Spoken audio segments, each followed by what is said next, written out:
밤이렇게 시간이 안 가는지 정말 버스 안에서 going 이불 속에서 going going 은 언제나 너에게 going going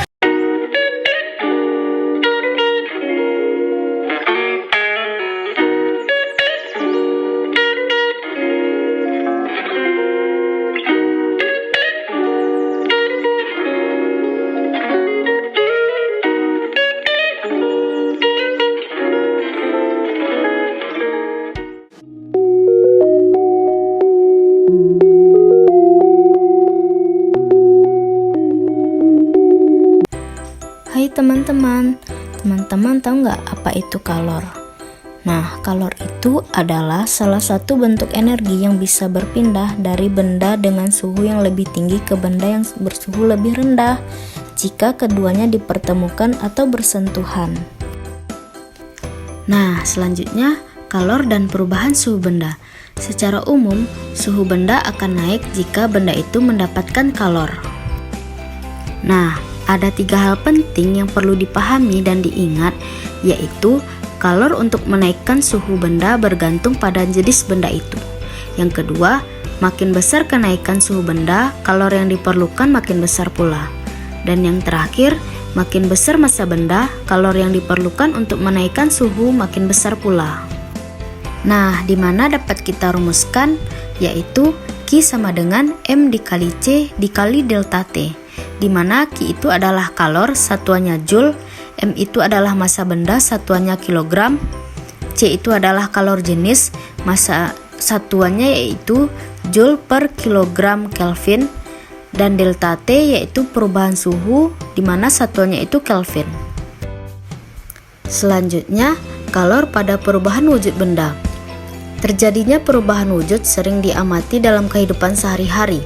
Contohnya, pada air mendidih, kelihatan gelembung-gelembung uap air yang menunjukkan adanya perubahan wujud dari air menjadi uap.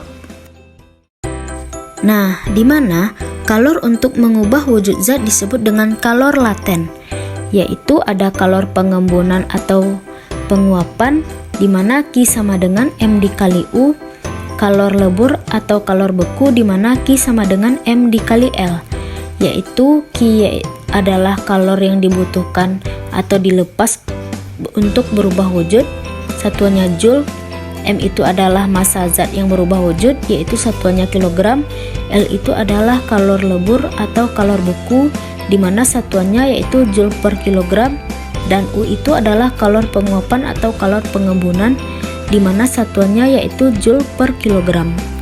Nah, selanjutnya kita akan mempelajari tentang macam-macam perubahan wujud benda.